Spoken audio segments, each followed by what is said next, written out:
Radio Bulan Dua Vata, Mekauti Kenda Vata Mai San Francisco ki Burubura, Sema Mai Ngai Waseayani.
Turakan pertama terukin ngone leo tutok kan tomo ni bibo kamaru takiamu birtu na takau ni mana gelu ina biri-biri talo tegi sa chuki na chuku botura mendele makotu na chuku na ngone turang na ramasi malombula ke no we kangu mai mode ena ke na bi korto do sar mai na sau mai kortolu korbasa chuku suba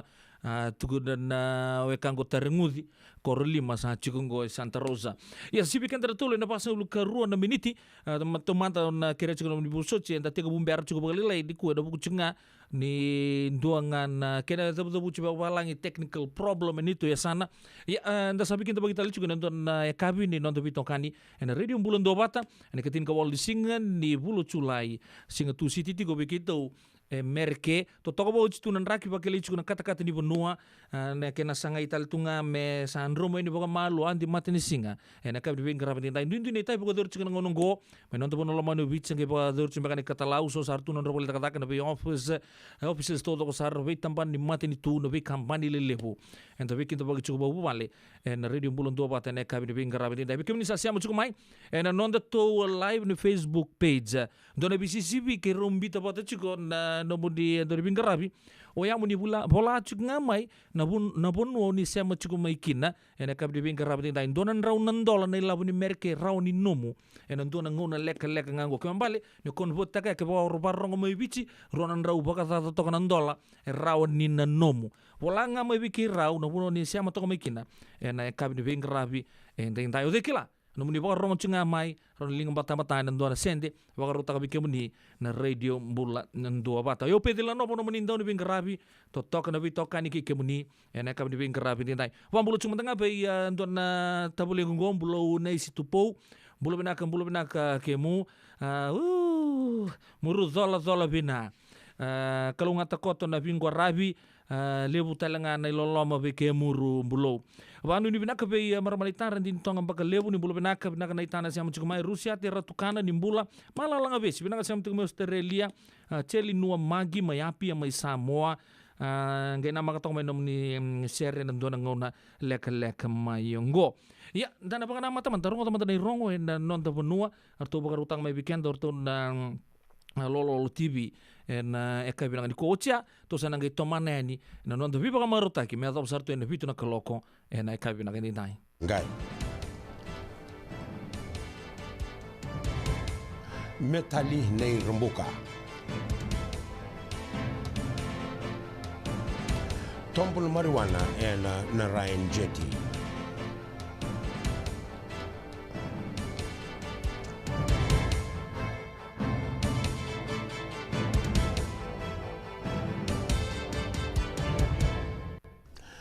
wakandi taka na wakandi nandina ni matintu ena vele wai ni kua ena vele wai ni Prime Minister Liu Berengi Mbain Marama kena Commissioner New Visa wakandi nguitu wakawawa Sitiweni Gilio o Dolores Daras Trail na Director ni Assurance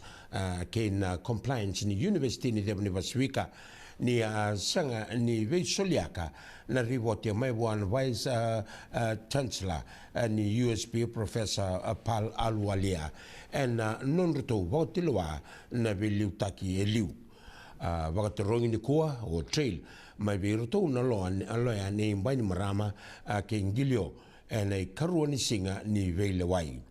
beite ki tiko Mbain Marama en dua na dala ni wakalatilati en vivanga ngai ka beite ki tiko ngilio en dua na dala ni wakayanga taka wakailowa na kokowa ni nona vale ni dakadaka en nandua na itukutuku ke be roto na visa e wakavuna na kena laki vesu e sona i holo rauni kau mama daga wakambauti ni marijuana en wawu ni Narayan Jetty e walu en bongi en non roto la ki anrabatiko na kako en kena sombu mai ndua na imata laulawa maina station ni Visa tutongo ke na tambana ni kulini Visa rato zingoma indona tukutuku ni ndona tangane boko ndoko tiko mai na marijuana wanga rato ngai raida na Visa ndona tangane ni waka isa taba ya tiko na noni bubuki ka mani kauke na police post moi walu ka mani kunigwa na vindrauni kau mama da kasara wolo tu sa vakauna andram ka mamada melaki vaganti kebi ka sa tauri vaga visutiko o laungo me salawata ken vivi sau ene tubutuba vaga lavo ni matentu sa wangangado takana matambosi ni Fijian Competition and Consumer Council na FCCC na nonruto vangandi kepa ka wano nova na nonrvenga rabi na vesto ken veng business en ken laveti na venga rabi sabsaba ndondonu en nonda marro ka tango makina ndau bulbuli ni semberti ko ni kadibaki ne tutu bagai labu ni matentu erto sa laveta na nonruto yanre rabaki kena vanga ngado takina nonruto vangandi kepa na vesto ken veng business kambau kina na kena wakadurumi mai e vitsong bulgotolu na wakandindike me wakayabu taki kina na isauni aya ni sembera ni mbadi wakandike vitale na veistoa. Mai na ngona e kadiwaki kina na itutuba wakailabu na matentu na FCCC e sa wakaidora woti e vitu na nrau ka walu na wakandindike e na veistoa ke na vei businessi e vitira rampa. Na kene na kiongo me tarwir ndon businessi en non wakatumbura wakailawaki na isau ni aya me salawata kene vei sau e na tutuba wakailabu ni matentu me tiki ni non ra vengravi na matambosi ni FCCC erto sa wabu kisara tiunga en ken wana no bi negativo na bi sau en budget ongo en wuku ni sau ni aya ken non ra ivala vala na bi business na ken la ki libunga ongo mera kaku ni da ulau kita ki ken dan da bulbuli na bi business sa rui kambimbi ni kebaka en do na bi sau en isau ni aya en wuku ni bi sau en tu bagai labu ni matentu san ndondonunga mena gai bagai ngataki ene matai ni okusita ni ambaki ongo ronundolu rosang bulgatol vagabonga kebaka esa vaga matata taki mai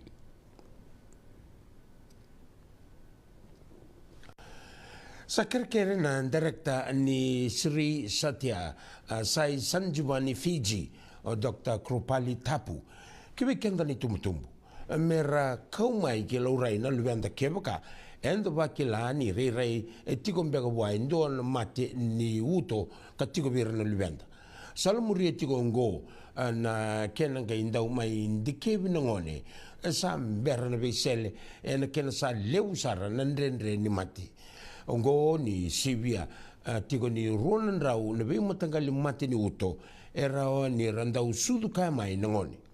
Wakanreto Dr. Tapu ni kena kila itu tolonga na kena raw ni wali.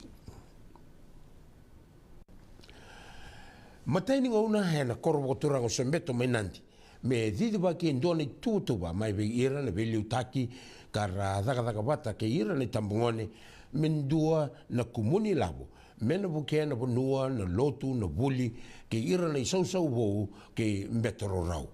Na tuba bongo mena rawa ni wagandei taka na non ravei mataka na kawa ke mbetoro rau en buli na lotu ke na vei gravi ni bonua. Sa andau wagabu ni bosotiau. Sa andau wagabunga na non dandau wagararabi tunga en vei boki ni matentu ia na tuba bo ke sambeto. Koya me sana rau ni wagararabi mbetoro rau en kaukawa ani linganra na kena tamata ka mena yabu ni nonra vei mataka vo. Rausana daga batan na nonda matentu ke na matentu New Zealandi mela beti na tambana ni multi-ethnic affairs na matenitu rua ero wasebo le kasara endua na isema ni venga una ka wolongi koto kina na tukutuku ni vei kamakawa na itobo na ngito na business ke na vuli rau laki sota na nonda minister ni multi-ethnic o Charan Singh ke na matani matentu ko New Zealand na nonda bunu Charlotte Dallow mera vita na no takai vungu sarane ulutang kambau kina na kena ngandrava oviti na kenandau na tubalaki ni vevakatoro taki na tambana ni multi-ethnic affairs kena tobo ka me salabata kena tuba ni nonda matentu ungo wakambimbiti ungo kena kena ve uraki binaka tu na ve kawa tamata ena nonda bano mi toko rotuka ngo salamuriti ko na kena ve zuruma ki binaka na ve kawa tamata na nonda bano me rauning garaba binaka kina na kena ministry na nonda ndundui ni tobo kena mbiutu bata na ve programamu ena lebeta na nonda ndundui me rawa ni yanga ki ve kendara ramba sa wakandi taka wakandi otako sing na nono wakandi winaka kina mata ni matentu New Zealand kakaya niko biti satu wakarau ka wakana mata mena daga bata ke na ministry ni multi-ethnic communities my New Zealand ena kena wakaro toro taki taki na buli kena lebeti na vengravi and on the Ministry ni Multi-Ethnic Affairs and program ini kena vewe seitaki na tamatadakadaka. Mai ngoma na turanga Prime Minister ni nondo bunua sitiveni rombuka ndo na metali ka vagareitaki ni nona yalonganga no loloma kina vewe kani vagaivalu and anonda ka vengaravitu and veisautu mai Lepanoni and anona ka liutakatu na matevalu nondo bunua and Unifil mai Lepanoni mai na tune ni tinikadiwa walu sangvulu kina tulai ni tinikadiwa walu sangvulu gondua na nona vilu takitu rombuka and Sandra na matevalu ni varanse ndone nangonu kaya mbole mati rombuka and nona solia na nona mbula me vambule mai ndona sotia ni varanse and ravo ni nonra vi vanvana ina meda and kenon tokai na nona yalonganga ka mai soli kina wa and tingadio walsang bulo walu na Prime Minister ke varanse Michael Ricard suba na metali dedere na insignia of Commander of the Legion of Honor and ngauna sa mai Prime Minister kina ni nondo bunua ene matai ni ngauna rombuka engai wakatokara ki verumbuka na turang presidente ke varanse o Jacques Chirac na metali ni insignia of Grand Officer ia and buku ni tosu ni ngauna sangan revi men baka isosomi tagi na metali wa and kena mai wakadabari na ndambe ni parliamenti na madao sa woti na ikatini kwa ni Julai na matentu varanse na nondo bunua sanga me vatokara tale verumbuka na metali vou ya me isosomi ni kena ka soli taumanda kiwa na songo ni vakaritaki weni lingandra na vekanda era tauritu en bono ni ve vakaritaki na Employment Expo ka didi vaka na tambana ni ve vakaritaki na Fiji Correction Service esa bukeira e bunga na vekanda era tauritu vakabesu mera kuni dakadaka enangona era sukamakina dobe irongo Agnes Brown sa vaka pina kataka na programu ni vei vaka thokotaki vaka rautaki tu ela tambale ni vei vaka ndonu taki kakaya ni ongo sa rauki na kiwa me rawa ta endua na nona dakadaka ena nona sukamai gens ka lewe talitunga ni Flying Fijians ena ndua ngona o sermai mbai esa kune ni sa tiko na nondo timi ingo na matangali vesa mati kene vokarau ni vakasama ka tiko na nondo timi ni viti kena sota ni ni Rugby World Cup ena ronundolga vitu ka yadova na quarter finala vakamboto mbai ni na rawa ni vakaruta kitale na nonroto vakanroka velesi ka vakadora na ka sangani namaki mena vakanroka Australia kevaka era taurande koto na leveni timi na vakasama ni na rawa ke na vendo kai en gito ka tarawa ni voto ngango en don bula rosa bula na singa sa raida raw tiko mbai na ngandre ni nganga ve irto na leveni non timi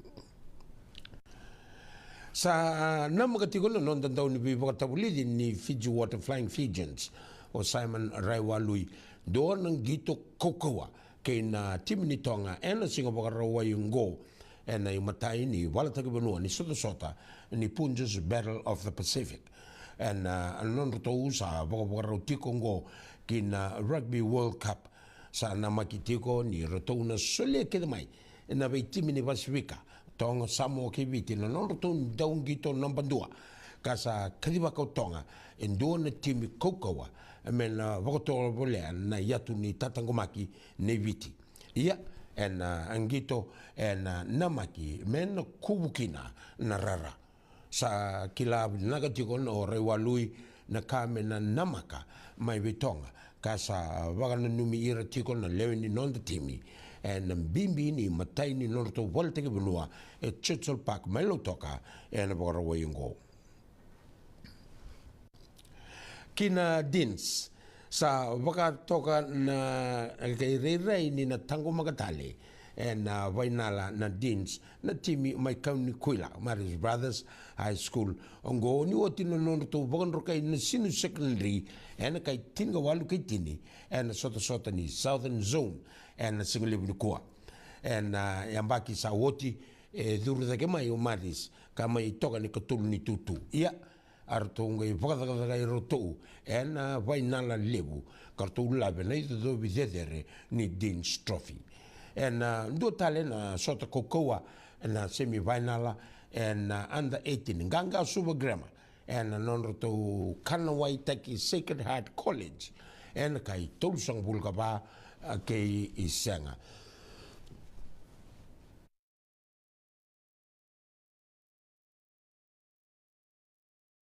sota ni Ralove under 16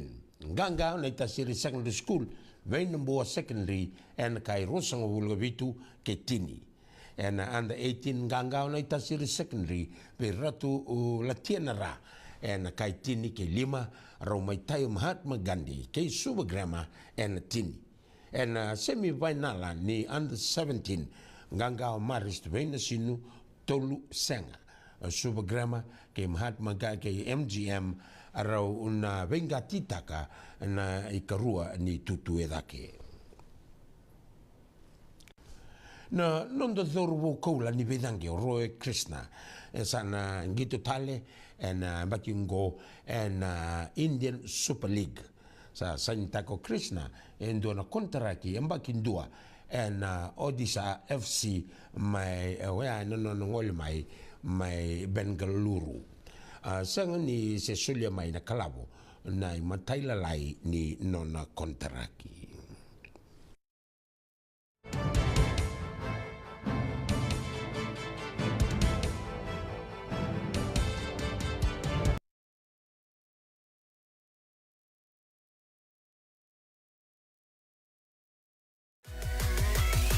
Radio Bulando Vata mekauti kenda vata mai San Francisco ki burubura sema mai ngai wose yani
Totong na tumurutun na bonggan yuwa kita kau weekend na kami bing karabatin tayo na italno ke indon na maramatanggali may nakurabog turang na loto verata may telebu sa maaraw chigo bate ke no na isa antaro ngo chigo na kaya italno ya na puno lebu o merke antaro sir sa lebu saran do kere chigo may na biya kapito do sara ready bulun do bat dabu binaka be turang na ita malangudakin ni sama rongo dira weekend na rongo lebu saran na wika santa muri tu kina lebu ndrendre lebu vosa na buku ni bikanta rongo sarana i ulu chuku ni nonta rongo ya non kau tadi tiga mati bilawai na prime minister boding turang ita Frank Bainimarama kata lagi na wana kangu ndrendre mai rugu lebu ya na komisioner ni obisa mai toko bawa atok na ngunungo na buku ni bika rombi te chukina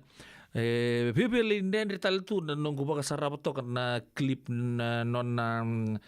bosa tagi retok na wirando boli tukutuku garon den duet tadange au nangai dange tatalani lebu rabaka sarchugu ni baka sona bosa to tiko taw kilkili ya ni ndapagre to mantanga na clip o mantanga be kali ketu nunggu ndendre ole boisa na turanga na itango dua tunga na non ipakarau ni non antau bosa tu ya kawan na kilabi na kada turango ito ba tumbangan non bosa bosa non ba hey dola kali manteni paya ya irna do boli tu gara dor tu kana non ritapi ya to madi cukup na kena bagro cukup non rokisi yang dabo na cukup ni rawan din tamai sarabatu na mata na votu pamimbi kentu na stesen radio bulon to mata na bekar to baru tak toka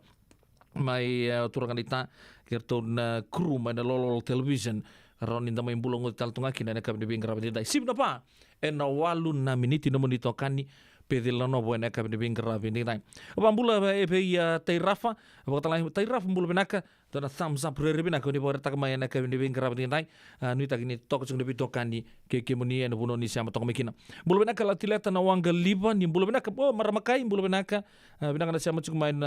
city level San Francisco mena numikina na lubengu mai viti orto na lubengu so itu mai viti mai Australia bakatala kina mai Cyprusi mbula benaka pasemata tamani palu set reki mai na basa mbulu kadiwa Griswold Place mai nambu antu sa mbulu benaka na marama ni mbulia ono mai kandavu ono leila imbeka ngoe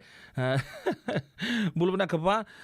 set reki ba kanu ni benaka tu yang dibikin di naka benaka ni kuat tinai Robert mumbula mbulo benaka na sama cukup mai zalo bina brother Mike Tuvoli mbulu benaka tabale Jim Swinga benaka na sama cukup mai serne na eka benaka ni kuat bakatala kina be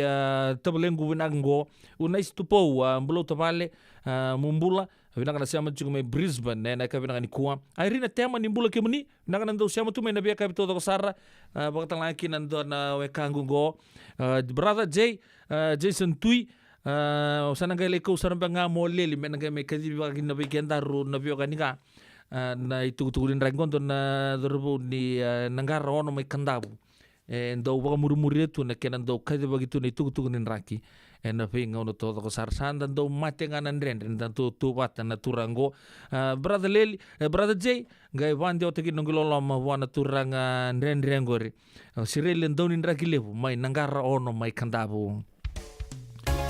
Yung may nangkaroon na may kantabo na coach kaya teman dan kalau may viti grupe atau turang marama na ita gua ada mundur ni tangi gini nasi riba liwa bikin dara tokalau na kayo nang dikuha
Radio Bulan Dua Vata, Mekauti Kenda Vata Mai, Mai San Francisco ki Burubura, Sema Mai Ngai Waseayani.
Sangat dia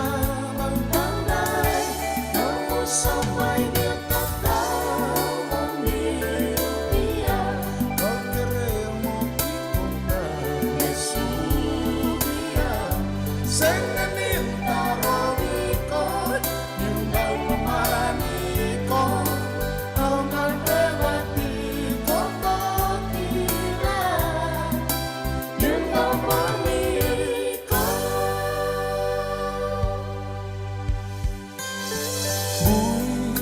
senganin kila ne hayal may baka kuya bawa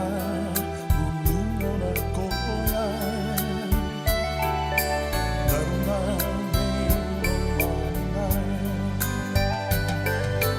maruang bangde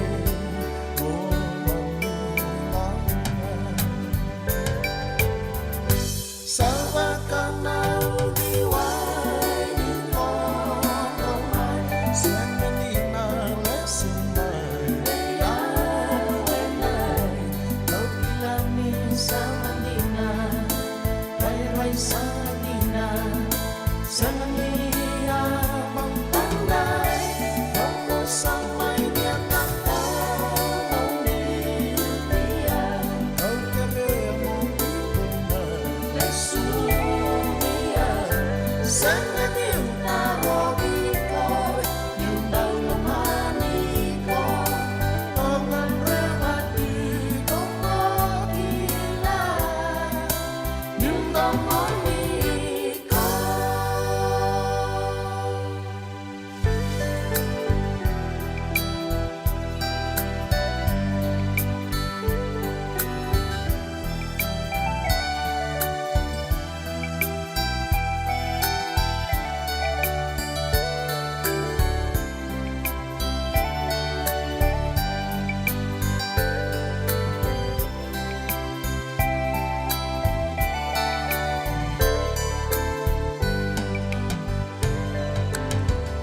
Sawa ka na udiway ni Kodomay Senganin na lesinay Yawenay Kau kilami sa Manila Ray sa Manila Senganin ang panday Kau samay dia tak tahu Kau queremos Lesunia Senganin tarobiko yung dalmaniko ang alpewati kokotila yung dalmaniko Totakon tong mibi mga maruta kaya turang na itapin di sini asin eka di pinggir rapat intai radio bulun do bata si binapaan ros nga bulu kerua na miniti sabaka na udi wai na kenan don rutu nongo nanu mikemu ni wele ya bagu di binatang cuma bitokan ni eka di pinggir rapat intai udah cukup ni inta sambat di sirtal tuen ni baka sambat di inta sa tunggu na bulu culai ngasa oko sita sepit tempa oko toba ang dagi kinta talanga sa sipit yang batale ni po suatu sati sa batale ya sama launch kita lang weekend no le weekend tampa di look forward tunggo en buku ni sot le habitu en non to pura-pura sa atau may launch ta kana World Rugby o ya na HSBC Sevens Festival sabato kayo ko endo na festival to ni World's Best Sevens tournaments ka na tega buta gichiko Rungotan ko sa sona puno sa visa we na tega bunga may Dubai na ikarua kina katulu ni singani bulon December rodon dolo roso katulu cha lako i South Africa may Cape Town kadiwa kina katini ni December otia sa Tokyo Australia kasana laki bakadori mai narra ke Australia klan lilu besar na maru tanggo hambi na non ter kata tu na be mines le lewe mai Perth pambutan na maru sar bagale na matupal na titok untuk na ndon brongo ferreti titoko bulu na ka Vincent bakatalan kina be Ben o Molly na matupal na titok mai Perth mai Australia ana buno sana le azuki na ka bideni stop ya Dubai Cape Town katulutal ni stop sa stop i Australia mai na ra o ya mai na kena city levu mai Perth ana bagadur kina mai na karosa bulu kaono kene karosa bulu kawalu o tia sa nangole mai Vancouver mai Canada ya liu stali Canada karosa bulu katulu kene karosa bulu kalima sana liwa LA ge muro Vancouver ngo sa liu mai Vancouver karosa bulu katulu kene karosa bulu kalima o tia sa ngai Taraba ange ngola mai bekento Merke Dignity Health Park liwara kaichuk ni sana kaui na 7 si San Diego seng sa ngole bandi te gichunga abodur chunga na Dignity Health Park mai LA oyane kerua kene katolu ni machi ni ambaki mai ongo ochia sanga ngoli Hong Kong anda kilana bunan do bagadur kina bagatala kina mai China Hong Kong ya mai China lima kina ikabitu ni singa ni bulo Pirelli ochia sange Singapore tolu kini ke lima ni singa ni pulo me dua tal na stop wo o ya na puno tal ngasan li daba kina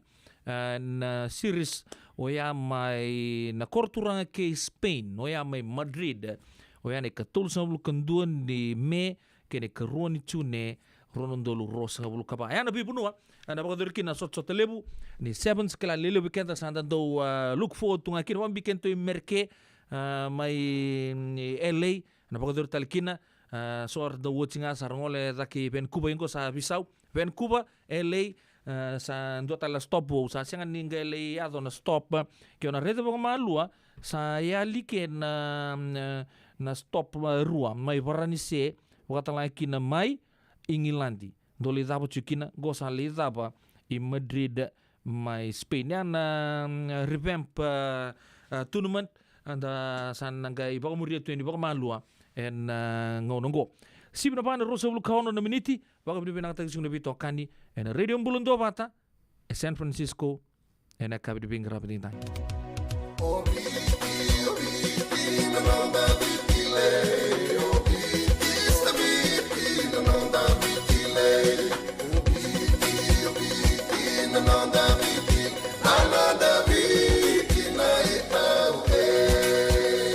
na nonda biti ke ngasini buli paulange reki rongodi ena lima na kaloko ena kabini lotule ve kemudo e Amerika tini karona kaloko ena singa lebu ni baka rombo ve kemudo mai viti ena radio mbula tua bata San Francisco me kauti kenda batama Endona mate kuniti wale bube kenda mana wasa Pasifika na hepatitis B. E kuneini ndua mana baya tini corona nini bunua mana wasa Pasifika Amerike ni tobi reti kuna matengo na hepatitis B. Ongo libu dhaki na kenara ni betobi sena tobi kuna matini ngadha se liver cancer. Endende mendo kila kesa tebi kwentiko. Me wakani sena soti ni kani wakatakila kila se symptoms wakabo kesa mbimbi na mate. Mbimbi ngoni kila mono bakani kebi membaleta na hepatitis B. Peter mai kena telefoni 526 ono vituva 51watolu sisi kobana nondo to website www.sfhepbfree.org. Rati kuna sala mirani lele kina numni bakanta kana liba ena numdo vale Empower in the Southern California Pacific Islander Community Response Team e bakaruta kana program semni some kuiko ngirmai ena onurua ono saiba duadio ono. Wakailavo ena Wakarobuka, Radio Mulando Vata San Francisco, Mekauti Kanda Vatamai. So if you're interested in learning, right, our campaign is open to everybody. So we would love to be able to provide you a basic education on finance. Kaya bakay, long binakamayan sana kandua, sana tiko binakatalangana kena isaw. If you are thinking that, you will attract death. Na rao kan langan ni tosna chana kemisau, me bakala ibakatangan dengan ni nomutungu. Prangoda na imbalan-balan di vaka sa manggo kena bunga tala na nonda programa waro taki. En ono na kaloka na via kami ni waro muka vi kemudo ya Amerika. Dona kaloka na single ni waro wai vi kemudo mai viti. Wakai lavo ena waro muka. Prangodi kena na nonda vaka sala na kena daw ena vika wakai lavo. Radio Mulando Vata San Francisco. Mekauti kanda vatamai.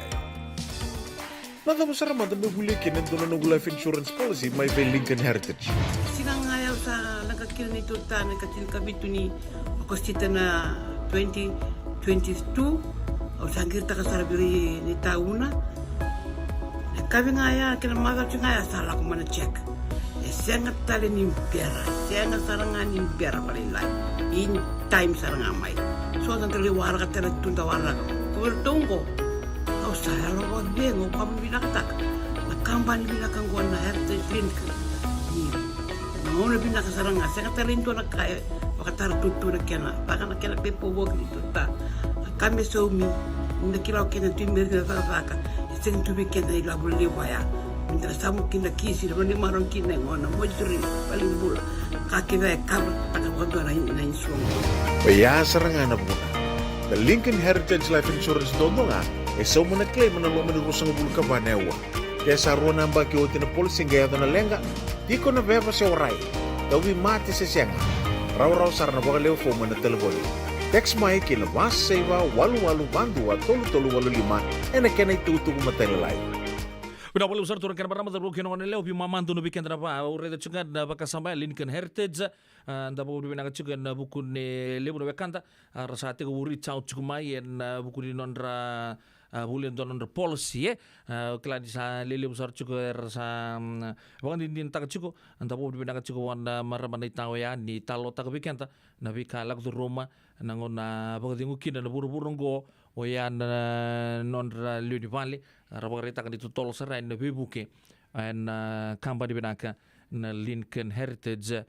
na ngona sotaba kita na ngona ndendre ya ya bagun di benaka tecuna bitokan dia na kabi bingkara dinta ser taraba ana mambulu cungani kina be mislalang be sigartu na gangsto do sar mai Australia artondo siama tu mai na Londina o klar to su cumbe kana taka ser to cumbe kana kana ngono go arto keret kundo na ser mai birtu na serau ki matani selala ibe na nungundina nungay panggaraman ta maramatau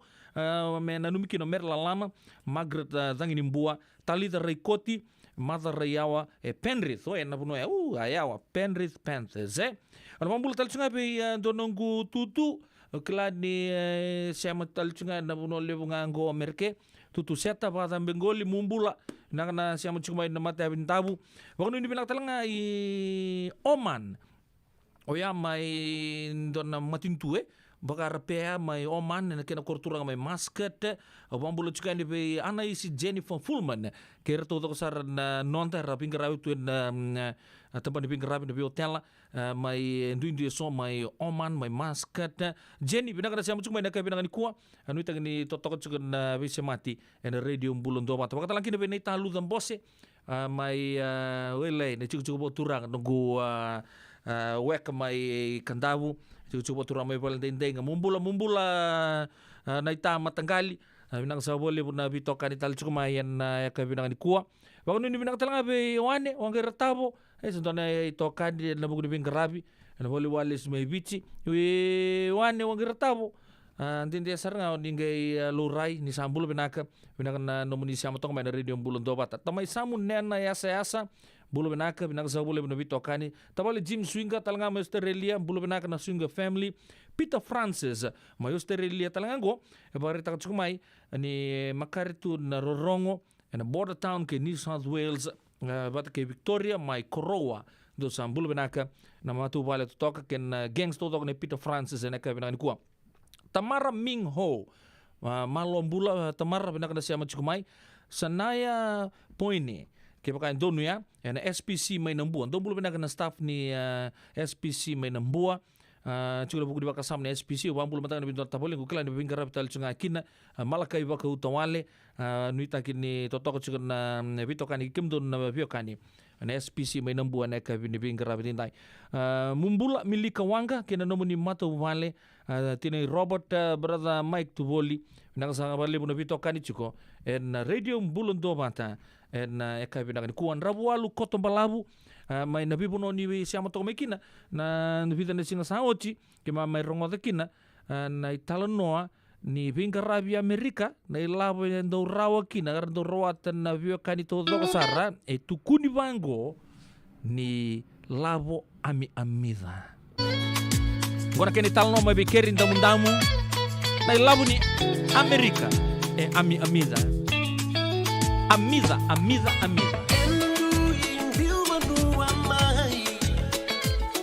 Bula torda que me va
straight to the caregiver.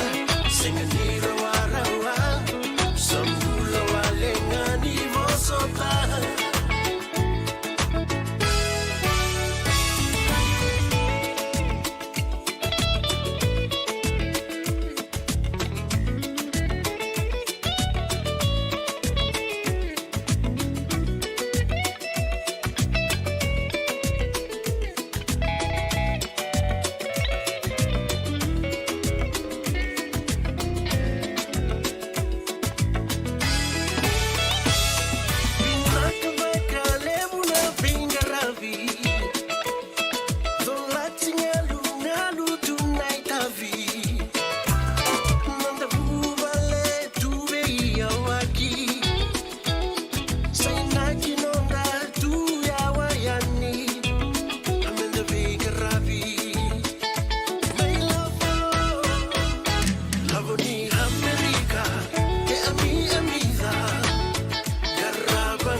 musanoni Kamisano mwinakimo Kovea namara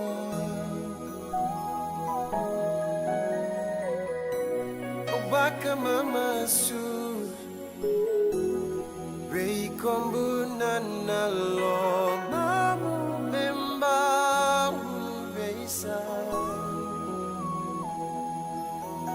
Nialungundun di batu Motor boleka Bukuan ni wakia Wakia Awak keteronga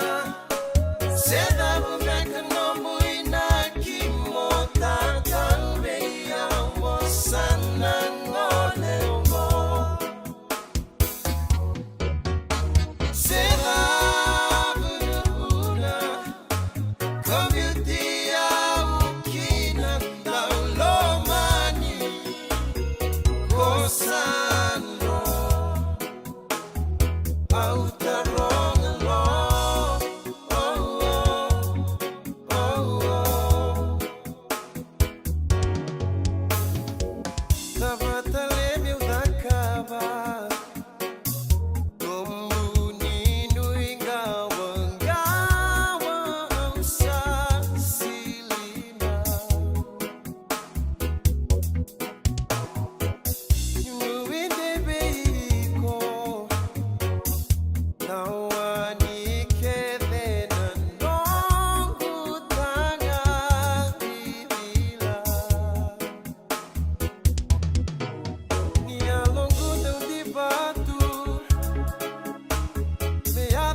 Ya santi sar umode bakatana bimbongi Niko Yali nonguntalomani ya antana serer to mugemi bakam bulum tak tsukana tahu ni mana lu ne birbir na kabdi ben grafin tintai radio bulum do bata woto bakenda wolo miniti melli mana keloko re ngono binaka mento bitalo tak mata kin non tumbula en ngonongoy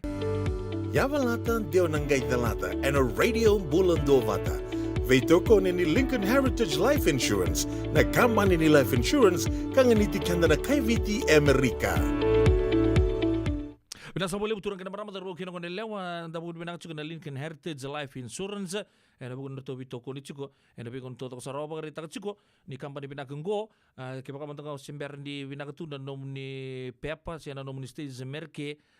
round nin buliangan tu nomni policy sali besar namati saya tu cukup siang telah main untuk nolong manubi cubi kento usar nga merke saramat sarcunga sona ngone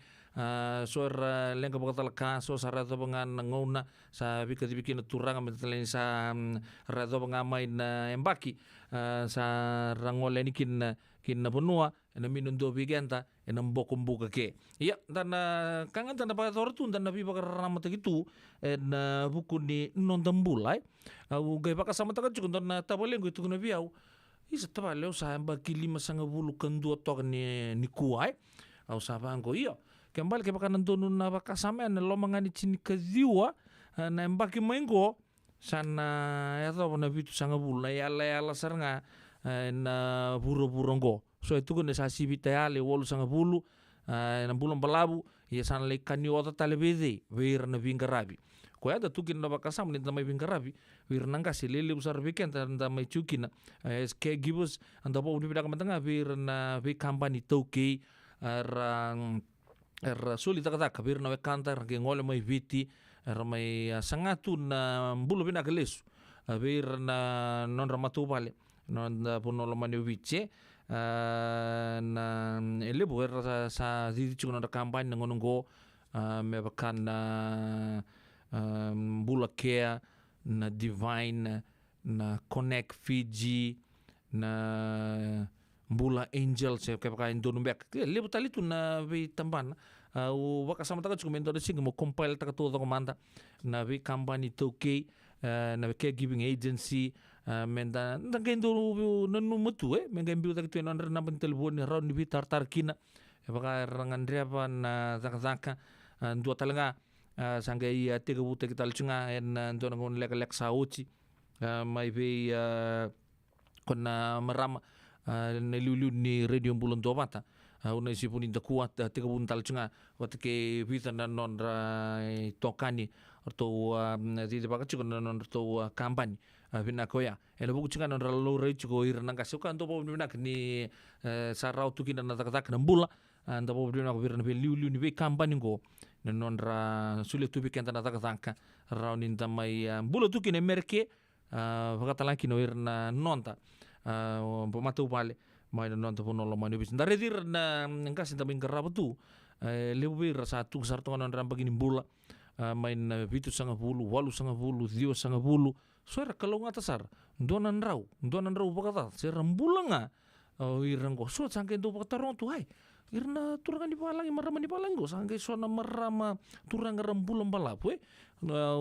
betal no tegendo tu kan siang irang go ya tomain ton non rembula kata ngon dia mungkin sarang kan to maku tu terketal nga nanto le lore itu be buni wai tu ngana sing non le reidi se o buni wai o irket na link non tampani bula rangol sarang ame non vale mai terrain non rasuka na vikato to ka very health conscious nira satu sukna baki non rembula so dagere kai bangko sa reidi sarang bagai papa bagai biu cini ara tumbali tu na pak sen dona sani unu pole kato ngai vali pira rabaku ko yang tu era na rutine asenga ni lebur tu na ni rangka lembuli kos kan ni sangga siang ngon saranga ser tuntun tu kinon rambula saraba bagai bakar rau tigir tu kina ni na matagalim buloy ai mer sanga mer exercise tunga en tu ritira telga ni dona kan non redung karo tal tu kan non rakan aur ni van jin tanggo ni ta bingkara bir nang kasi sengan ni kana sartu pambimbir na pa lagi nang ngare bir tar tan panggo yakabi rakana tonga pakala lagi au panggo siang ambala tambakan randu kana tumbe ka pa le builiu panggo te du ambe kan non rasurbo ngona sa ya to bikin tan begini bula sa rakan ni sartu na kana bulum bulai mata kelenga poreci woni kau batu ya manggo tintu beka pa puno tu non rembulom palabu en buru-buru pinakonggo ya nanon to pi pakar ramutinga anto po pindak cukup Lincoln Heritage na ka pinang ni ko elebur pak tarong na dava meu zakava me rauni wakin na indua ko ngarabo chuku Rani orang ai. Oh, papa semgo. Ko samba kindonan ro kerua. Ko se poso bina kacungam bia untin sabe bia ngungui leta valilai. Ke baka o ya ungarabi ko tongo sangemba ki wala katungan 5,5. Niu natapang bia kay rawa. Niu napakai papa semkin. Ko ure de chungoy. Untuk berita kawali pun untuk reta main na nunggu research may ben American Association of Doctors ang kwento reta may kinasuan ay talano may bukian anon dabi talano na biya kapito doksar usang ani buniway raw nga ni napakaram tiken na so nakaun reta may so na top doctors na puno libo American anon di kaya tu na ways to lengthen our life. How to live a very long life and healthy life. Indua sarana ka vakandon nuya bata oya na vosa balangingo na choices. Nandingin-dingi.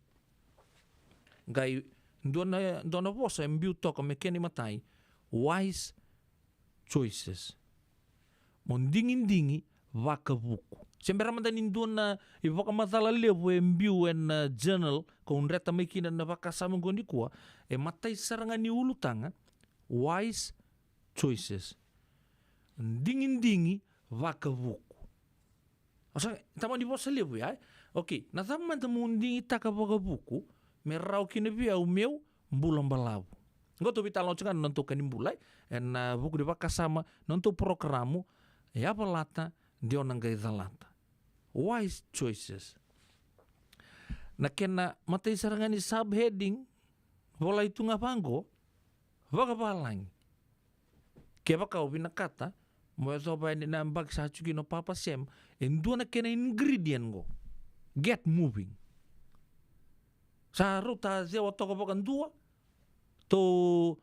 no topo nga weto to telephone kena television kena vikato toko nga sa pagawele tu na nonto bakasam. Okay, to bakasam tak. Umantanga ron banjin tak. Kantayan ramantanga bangko.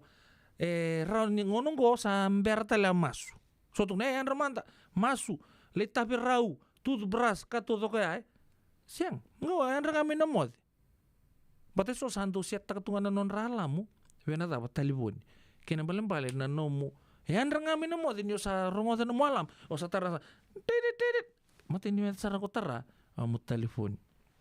Iya. Kuya ko sa lilibutan lang sa ito kung nasaba ko wili rasar ito nga nangunong ko. Doon na wise choice. Kuya doon kipa ko nanding-ding ko buko pinakatamo na bulan balabo. Waka doon na turang siya marami palangi. Hentang karabot sugo Amerika nangunong ko siya. Wherever they may be. Get moving. Mo iya papal. Na iya papal upang puto ni tasarong ko tanga ni santo ito ni mantanga mo yorton tampan ni puno may bici. O ya metul sa bulu mantangan siya kung din mo ya papala vigorous matanggal ya papala ko wala chunggo sa siya ni baka mo baka mo zakaba nga moraw meraw tumbali tu kaya baka tumbali o siya na walk ya bitan to na po sa papala vale iliw me komanta ka na mo tumbali ya na power walk to raw kung get moving ya, / ron yung pagkazorkin na power walk. Ni sasabuti siya na power walk kembali. Mo na tumbali, siya kinasabuti siya kapakalaw, nakilabin na ko karuote. Mongguna. Kla? Tumbali ito na kinatumbali. Wala ka ito nalay kanta ito kapalilay. Me, pala tamay na nomu system to ito mo. Wakilasar nga may na wakir no muy dego na katuto kaya kala ya power walk and buku di kasama ya get moving kembali dua sar nga na ustu lebu ke baka pinakatamo le sopa na bakinimbula de papa ya bagin donan raw beta saya papala nga bakalip dua get moving kini kerua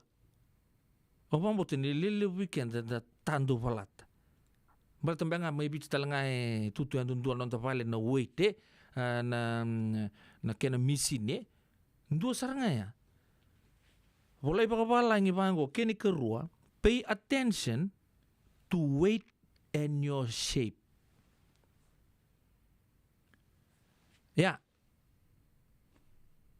Duru tu mantanga na ilelo. Baka rezi ke munutu manta. Kuni reza nga ndua. Ucha pambamba bagi yei. Kyo sa reza ni sabi via zere tok may bala lea kete. Ya sa ando sarangan na baga rita kia. Ko yau mo sana tombale zaka so na exercise merau ni na ya so sando tukune ni bira. Hey. Sabaka ko poko lebu mai. Sa sangga ndo tunga mai na kena ndando samba itu ya ne. Boleh pala tu soya pa ko koyang literin rita manda poko musale mai. Senga ko yau bulum-bulum binak satu kala. Kento do zabuti me ba kento. Matengani katundo zakava we very defensive eh. Ya siang. Enjina sara kento to metanga to bola to kami. To sakana nga to may de otogan. Dua sarngaya. Pay attention to your weight and your shape. Kene kerua. Ya ke baka wazab. Obina kata mo wazab na yambakia. Membalabu numbul to vital no chingoi. Pati lele weekend ta. Entang to kikinta talanga. Bagai kena mai tabalengo matiniuto. Zaka tunga ambagai beda. Ambagai baka nguru kalim. Matsar nga basuri. Iyo, se umbula sa to amat. Abe aboy tagaya. Mobi membalabu le numbula. Dua ya, get moving. Kene kerua. Pay attention to your weight and shape. Kento Amerika sa tunga kina na hibakara wala ni walisili atukina. Rano mbutu kina check takatok. Kepakala merano maintain takatundon na healthy weight. Melaka batu na kimbalabu o kena kena lebu sa napaka malo tak sar cukup lebu. Kene katulungo. Hindi ninda bulutu na pura-pura nindondon we. Kaya ko bulan balabu talaga boleh nganggo orto sapa kan dunia bata orto na American Doctors Association don't smoke or use tobacco. Lepo na pamengo ko si kakayanggur yo to bitan lo takachungan ko non tumbula ako kila mo taka ayo to nagumbula to talitak na kantabak onge may yo na bono na numomong may kantapak kinabali America onge lang may onge may ata na papala ngo kick the habit. O wakila sarnga kina ndo na mbula libu biyaw. Onge mbibuli nga may na zio sa nga bulu bakatata. Niyo susu nga may ndo na bunua ni muri-muri na katodok ba? Alam to kan tapak. Uno ni ngunyang go na katodok. Sa mumbula sarnga kin. Iya. O binibina ni o kick ta ka na habit niya. Boleh sartu nga ngo. Kaya baka o binakata. Me vaya to live a long, healthy life. Don't smoke or use tobacco. Dua talengo. Keep your brain active. Active in what way? Sanga mundo wa ngatali tunga numba kasama me mo kuni baka moder. Wango sanga mo solve ta kasona crossword puzzle. Asaran dot klan telefon bek talang na tukin meron yo vakasama se sudoku o pala itongo mo daka ba sona ka meron ya pala tuna no vakasama. Keep your brain moving. So sa may zeo tok ngayan sa mode nga nengon na vakasama sa gai mode sartu ni bakan dua ya keep your brain active. Sanga mo ngito takatu so na puzzle. Ola ko vale na kabini kuwa ako crossword tugor ben na internet. Ochia ndo talengo mo lo maniko mantanga wakategi ko. Hampa kana keni tugu ni be good to yourself. Obambut on bita mantanga niya mentang ka induiso mai. Ya ndo na kena bola itu ya. Be good to yourself. Ya sa umani bata kede kina na bi kan sa be good to yourself. Ya sa na kemure rai na nomu mode na nomu kana molo maniku mantanga bakate ki ko sinra na leo lo mana indua ke baka sang mantanga ni lo maniku bakate ki ko e ukla na kina bakan de ombe kaya ndua tale get regular medical checkup. Kwa ngaya usabari de takachugo ninda satu Amerika, everything is sa under disposal tu. You can just walk in, check taki be irto na people limbula lilibung ko. Kusar ni ado sarmay sa pe pakilama. Apakay musim mesirin ko. Ko cuma tadi limbula siang. Mesin bulu pinang tu nga. Sale regular check juga limbula. Rungo tangko na kini ucu ci weekend. Keba kaun do ngunu. Ngunu nga vakarota. Whatever you drink. Drink in moderation. Alcohol / kava sedapa. Siang ni ang kipanggo, hoy, ano man tiba tambui, siang apa tambui nga, kuni nga kunyo kan tabaku. Siya nga taken dona kay associate kina na tobacco. Iyo niado may na alcohol, wine, beer, spirits. Wala ipango, ngo na nun rabandin di kinapuno Amerika. Drink only alcohol in moderation. Ang do bango, hoy, ano nun mamisa kuha sa nga. Ako sang kere ni kuha. Nerto tukuna, kaya baka ang daw ngunu nga vakarot. Yan non tapi bakar ramat itu nga hapa latan tiong kita latan mati serangan ni meta tugu ni mai get moving hapa bal. Dua tali hit na go pay attention to your weight and shape. Ni sandu itu kuna ni bikim ni kento to narit go set chuko yaw. Ke santu nen dua tabalem. Sabaka ko poko lebu mai. Ya saranga santu me ya pala cikenta dua na kana bini gym mertungo. Amerika be city keter be kona todo 24 hours fitness kilana da or to wander tunga mai lebi kento to wander tunga tu sang manan do bola kin sura raw tunga ka todo suka ngana tak lebi to tunga na kena didi lalai na treadmill it won't hurt but ena babu na mona bula pinaka kinai we kento na tungo Amerika sa o mantanga on wanjin jintang sara sali na to sa ndambi tunga suka ngai kana to so sengona to vinden baki to unu to moth tu sakan nga to unto mo tu sali de to bol taka tu santam besar to nga tu bakar di mudingon ka tu non tu tokan itu nga telepon tu biso tanga balilay tu nang bulan balabukin tu nasing ran tu nang kikinta tal taka ko kodi do tapal lengo ya may santoros etap sing game bagi ka samat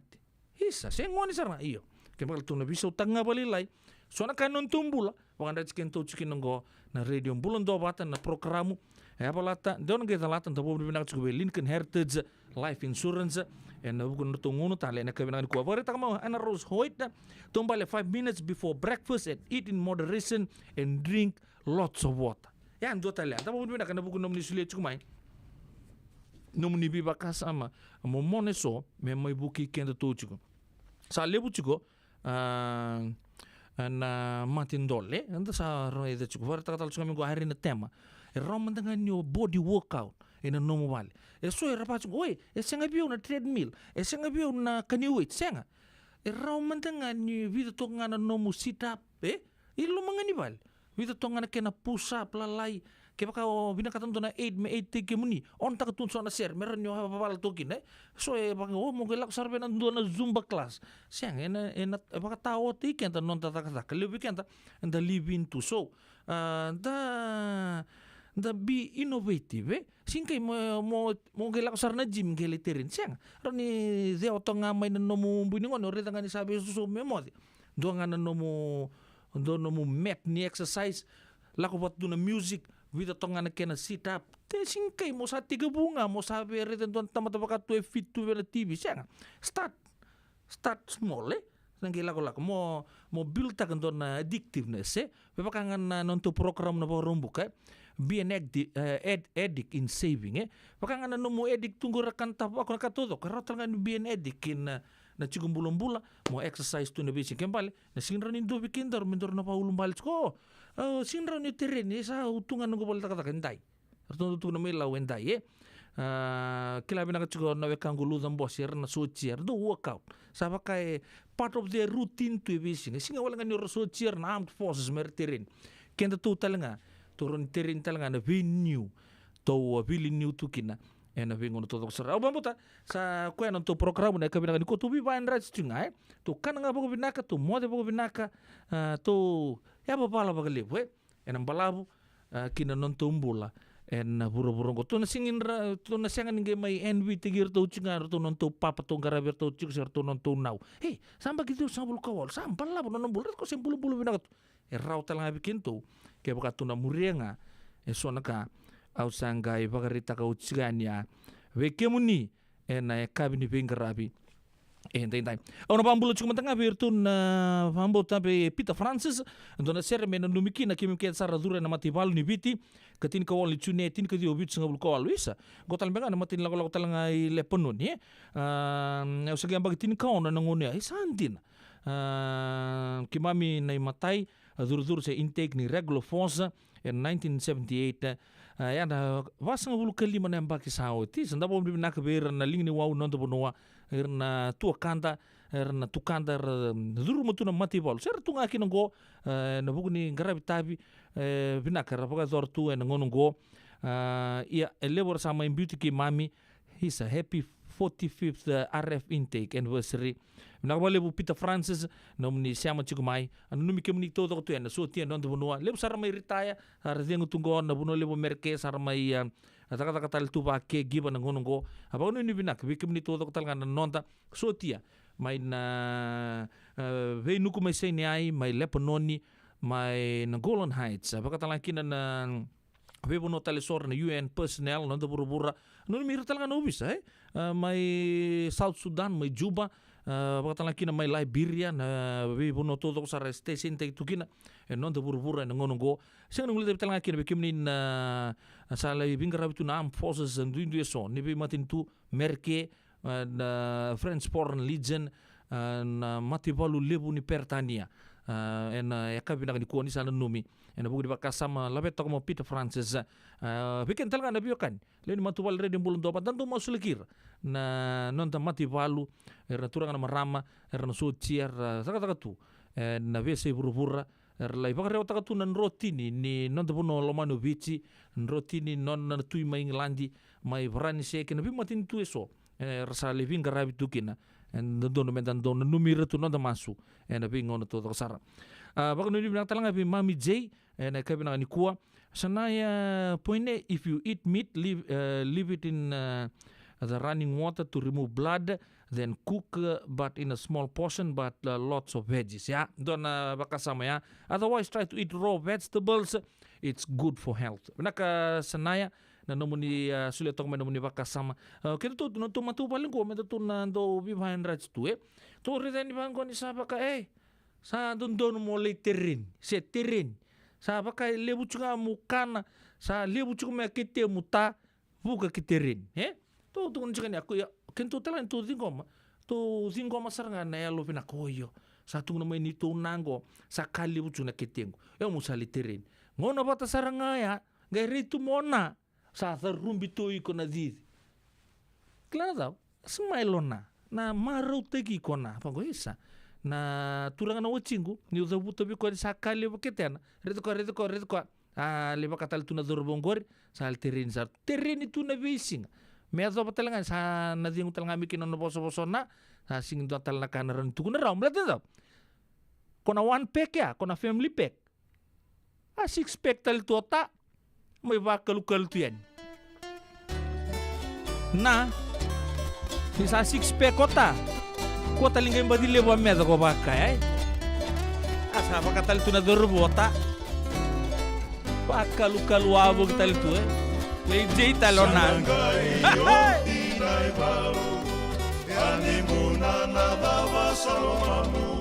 Ni wakaya moaraki au ni otinai balu. Samani totolo ya timbuna na lomamu. Kawakabuna na nomo veidamu. Mai no wale animuna na yakamu. Isalei oilei koiau. Mate wale ni unanuma. Tiko tale okoya kobauda. Sanangai okinai balu. Awana numatu nindaruna wakamau. Nakena sewa ni sarui toto na loma. ke konia waraki au me adobani o tinai walu ke na sewa na no mundondo sa ruito tolo domo na tuna o rola kaki ni o tinai walu ko vila iwi ko atauri wale moi sama ni kaki Sekonia besetaki au Rekona reki katiko marau Bau di batanga mendua Lamura-mura non daru taurua Isalei oilei Nanga una talei Samode isa samode leimonei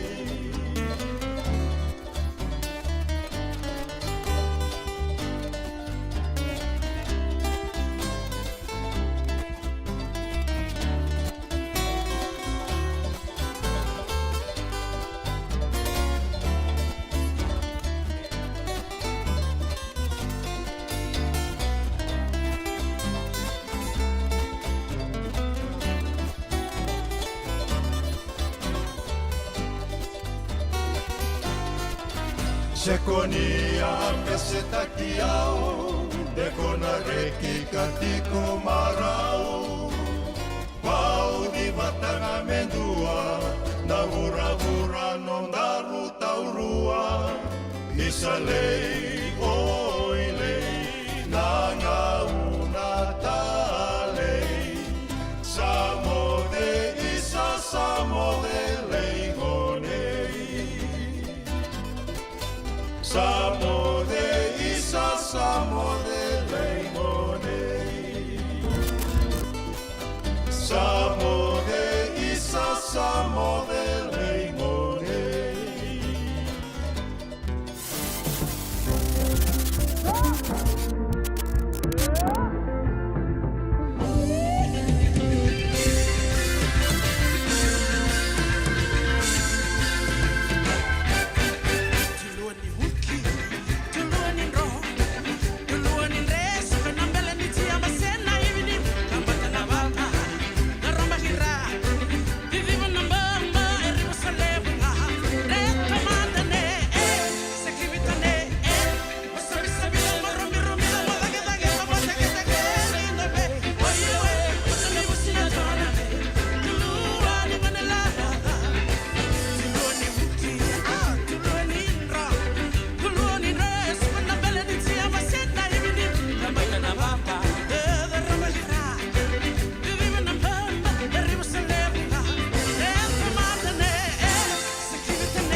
Radio Bulan Dua Vata me kau ki kenda vata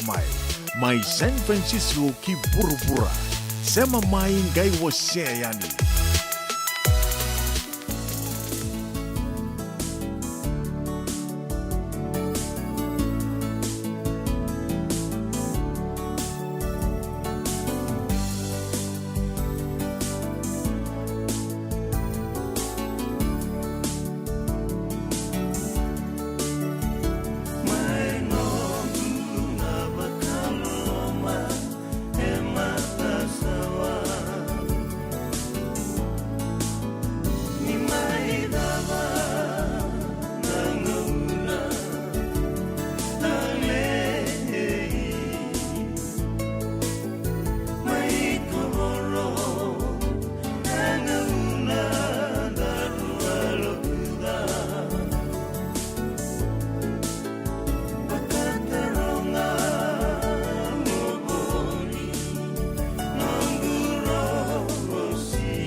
Biasa di turang kena maram terus kena kena leo mai nunggu tu na bagalo loma mata sawa. Saya kemudian ngana nunggu rosi dan mau nangule tapi kemudian nondro langi kena utus solo bilu tegi manggoso Italian lamabi ena kabi bingar rabi tintai si bikin tanah 5 na ros sanga bulu kawalu na minit 1 tolo bagata na tos di ngauna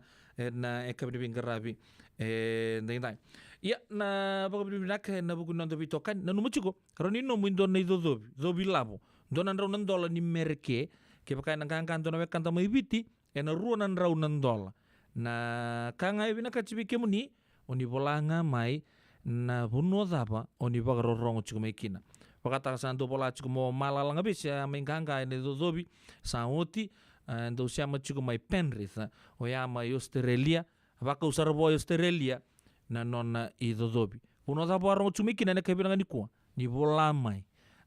nanga imbiutu na zamuni na kato bagaro takina buku ni draw ndo ngan lega ngo sarau ni ndo taliani na nomuni dobi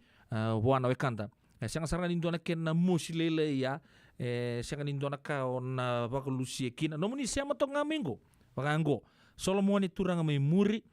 Zion Shopping Center Tabua Town ya apola sarto mai ba binako ya solo na buno ara siama chuko kina ena kabini bingara binding bulu bina katakaya olambati mai na British High Commission en korturanga lebu suba mai na nonda bonola manibici bakatalaki na be magi malai songo lesi kimba rase machuku mai no sori kor ni bulu binak sa lebu na siya machuku mai ndo sar na wekanto go mai lekutu government station keba ka undono go lekutu sar nga mai mbuango bulu binak tetu mataki dakau binaka na siya machuku hai ningo ahirina tema rase machuku mai Hillsburg lati leta na wangaliba mai St. Carlos boleh ka tongango binaka mai Dubbo mai New South Wales laiti tu dakau bulu binaka sanya Fayoni wambo sandono SPC office nembua ya ni bola chunga mai kemuni to kon sabola bola chumengo sana mbio na kato bagaro taki ena buku ni nomuni dobi sang talindon na package setup na ilabo saranga sana pa ko eni bikemuni ke bakoni siama chumai bichi empai sate ke ni bikemuni sendona punongo merke zel te ke ni bikemuni satu na ken ngata-ngata matelai meni nangai ko santarindo no sanangai ko yani ke bakan ka ni bina kata men bio no munimbangi ke bakan ni bina kata me pakadure na Facebook page ena pakadure me bakakin ya ni bola ngamai na bunin siama to mikina na kabina ni ko wache bina ni tutu ni bolingo entona se rekere chukumai mai erto langa tandona kabungo mai virtu na makare oile Maria entana rongo tandona ngon lal kamingo ya me ochimanda na kena rongo ditiko evida na tutu ni bolingo enange siama tia no munibina no mena kabina ni ko Nada besar mata bebulikin entona no life insurance policy mai ve Lincoln Heritage Sinang ayaw sa nagkakil ni tuta nagkakil kabitu ni Agostita na 2022 o sangir ta kasarabiri ni tauna kabi ngaya kila maga ngaya sala ko mana check sengat tali ni biara sengat sarangan ni biara balilai in time saranga mai so dan tali warga tali tunda warga ko tunggo o saya lo wa bengo pa binakata nakambani binakang ko na heritage link ni no na binaka saranga sengat tali to na kaya pakatar tutu na kena baka na kena pepo wo gitu ta kami so mi ndakila kena timber na vaka sen tu kena ila boleh waya minta samu kina kisi na ni maron kina ngona mojuri paling bula kaki ba kar taka bodo na insuo Baya serangan na muna. The Lincoln Heritage Life Insurance dodonga so muna claim na lo mani rusang bulu ka banewa. Kaya sa ruwa namba ki oti na policy ngaya na lenga di ko na beba si oray. Dawi mati sa siyanga. Raw sarana bakaleo fo muna telefoni. Text mai kina mas seva walu bandu wa tolu walu lima ena kena itutu kumatalilay. Ito binungo tati ko na hepatitis B. Kaya sangat tuni bakilaw ko ento na ka. May adabo ni gilay taura na hepatitis B test na madaw-saw. Asama ni lidula ni tataro ni hepatitis B. Karato sana tango makikina na nito matubabali mana matirero bakyo. Sa kabibiki na maniling dikebi kator na hepatitis B test. Litar mai kina taliboni 527 ono bituba 582 sa sikobana www.sfhepbfree.org na kenay tukutuk matalilay. Saya ngambeka ni pais teki tigo na mulore na buku ni smoke check kita urau ni buku iko. Girita main ni tu tim ni Empower Team and Southern California Pacific Islander Community Response Team mukuneki na nabibu kabagai labu kaseng ni saumi. Gir mai ena ono rua ono saiban dua liwa ono. Yavalata Dionangai Velata and Radio Bulan Duavata. Vita lono te kina na vika membaleta na nondong bula. Mai wei ira na kena dau mai na tambana ni bula so. Nasi na puni wai. Rongoda na bana kaloka na vika vini tu city and a veito kone ni Lincoln Heritage Life Insurance. Na kamba ni Life Insurance kanga niti kanda na kaiwiti Amerika. Ito na ka, ausapa ka nandarubi wasi juga nunggu ito buta na bitan lang ko na ngauna na sere. Sa dotu lang nga so to pakai lalabo suri nunggu gabo ka boka. Bata pa kanisa mo lang dito mo nando dito ka. No bitang ni sing lalo to sunan tang gabo ka boka. So ba go sini naket lalo tal lang gabo. Ni Sambula Binaka. Sama mai ka wasea ni na Radio Bulando Mata San Francisco. Tarungodi na tuluki na bito na kloka na kama ni moniti kina borobuka bei kema da way Amerika. Dini kina ruona kloka na singalevo ni tusi di kina borowai. Bei kema da way biti. Radio Bulando Mata San Francisco. Me kauti kanda vatamai. Yo po bimna kabi interview kanin ta sa mai tigraw na bubal lebunga na kabi bing karabatin tay apo rusul ka on minute me bana kalau tabi na numanta na serre wa bagari ta chukeni waya hartu langa tabi kentra mati lolo na makare bulu benaka mai waya bilu toka be siana na tanra bulu benaka wakta lankina mai itabi uni o bambo tan indongo lebeni junior pakatini ni mbula se benaka na siama sar chukmen nen bulu mai tabi uni na kabi benaka ni kuwa lai tia tu kau rabang nuni benaka chunga mai bekento na luni bumale na kabi benaka ni kuwa na buguni tabi baka entandui baka dor chuga ngongo bulu benaka naita ama sini lol bulu benaka kimni benaka sa boleh na nomuni siama tok mai na kabi benaka ni kuwa baka talaki na mai Wellington mai New Zealand bulu benaka kerua malo bakan rakai dan tu bakat laki na siya matumay na biya kaib todo sar. Bulu benaka be mili koroi buki ni bulu benaka may tulaele may na korturanga kay naraki Samoa may apia yan ay kaib benaka ni kuwa may Novato California. Bulu benaka Andrews hoite sento kilital tungan na yata na radio Bulando Mata o Miss Jack Dis. Benaka sa boleh udah bitokan. Bakat laki na may lori makau lotu way la may nausori bulu benaka ana wasoi na Matana Street may nakasim bulu benaka waka nuni benaka talanga na buku ni kana manambula erto baka dor chuga na mati lolongo may na SPC may nambua seng sing may mana ndo boso chau na nama kila ni perasa soto kana kena tomata na dania gai ndo tu ni se rua na kena kawasan bel lala talwa suri na kete na sona matanggali tuku-tuku da may rongo to chuga na kabe na kanikuai baka nuni binak talanga be ranjini rosa ratu ni bulu binak kemuni na sa bole bu na siya chuga na kabe na kanikua ka baka talanga kina be koko binak bale bu koko na siya chuga na kabe ni bingara bin tai Wele Maria ngona serre me non tabata na kabe sona mataka ya sona mataka ni daw kana nama beso sari mata matamu mos baka na vula sangai dandra sandina au liva lo bori mo karai diau tu kuna vei kuna lo mangu lei nongu itau oi lei mari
Ena sona mataka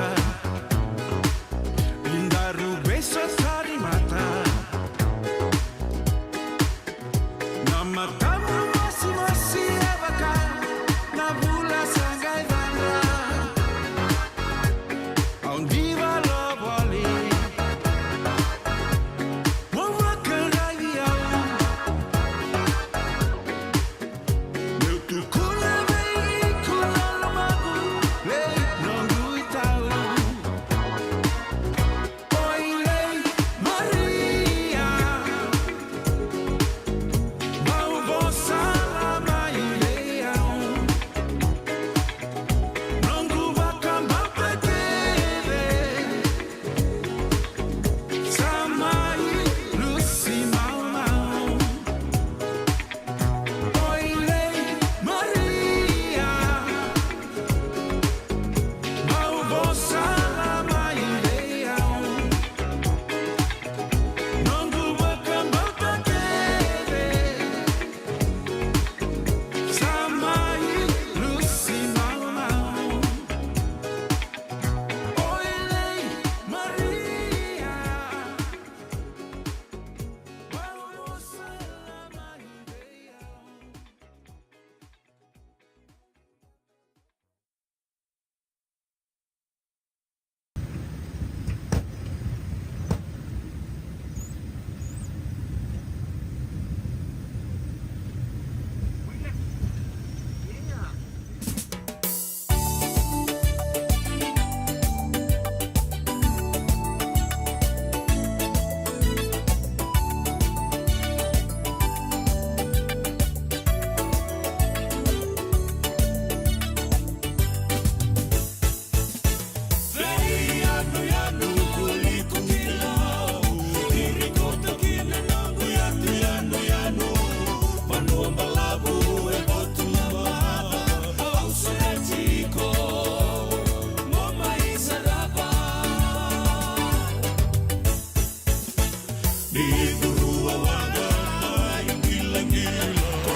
Kepenuhi bibi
Una boleh usar turun kena marama daru kena kone leo nunggu rembuta wele oru mati adan dina na kabdi bin karabi din tai na radio bulun do banta ke bona batar ona ngona sabo to bikin te ona miniti me ono sak talanga na kalo kore ngono bina talanga men daru ngona mandani na bitu tu ke soni ba ko to tikumai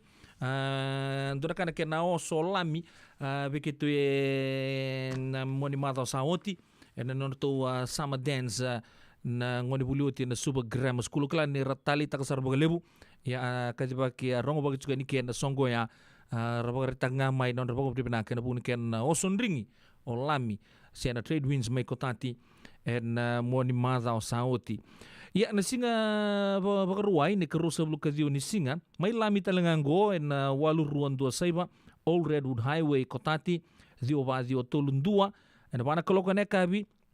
to sa sureti ken talitu mentangole ni bagale oli borto na ngone leona zorbo orto lewena chikona Santa Rosa Netball Club no to Island Night Party na bagadori en singa bagaruwa yo ya rosa ngabulu nandola na zurduru tega butalanga na songo en vana koloko en na kabi ana bisureti me berto na Santa Rosa Netball Club Island Night Party a party mbula en singa bagaruwa ne karusa ngabulu kadio ni singa mai lami o ya mai na Old Redwood Highway mai kotati tega buta gitu kan pana kaloko na kabi na songo mbulo ya rosa ngabulan dola na idurduru na singa baga ruwai sarangango singa baga ruwai ngo arto na songo lotu binakan na Later Day Saints ngo na ken Second Fijian Branch San Francisco rasuri cikanda tiko na buku ni noto Branch Cultural Day singa baga ruwai sarangango tini keruan na kaloko kina pana kaloko na Shoreview Park Dio 510 Ocean View Avenue, San Mateo, California, Dio Papa Saibandua. Dio Papa Saibandua, Singapore Wengo, na tilika ruang na kaloko na bana kaloko, ni ngole ani kina bagalelebo na bisureti ngo, kakana bagaruta gitu authentic cuisine, batalaki na sona meke, kalita ni kina non da Pacifica ke non da biti, ethnic dances, watalakin a bit of history and crafts kena parte ki sakatanga ni lingo ya na bisureti kar to sureti kenda tukina orton LDS San Francisco Second Fijian Branch Singapore wo isarango dangole ani kina pagalelebu na kena yoti bambo tayo kena yoti nga yana singa ketelebu da sarango de tiko singa ketelebu na bagarumbuka na imatay ni singa na pagkadurutsukin orto AGM HRI Conference Room ngo may Hawaii Laie Shopping Center 5552 sa iba kami-kameha Highway may Laie na tiga butakin orto AGM na turang maraman na itana singa bagarumbuka singa bagaruay sanggay songo kay telebuya sina singa kay telebuya pagkadurutkin na soli Kokololio sina kay Kelapak na 55 sa ibang dubitu kami-kameha Kamehameha iyo highway hahula tega buta gitu na songungo na tini kina vana kaloko ena kabi na banquet ena gai muri chiga no yanda kena kanabata na ngunu bagai bua ena ono mai na ono di bosota ono kina tini kendua na kaloko ena bagai na banquet ya mai na Honolulu Suite second floor Tapa Tower Hilton Hawaiian Village Waikiki. Saya waktu naturanga meramanita $200 na tikite en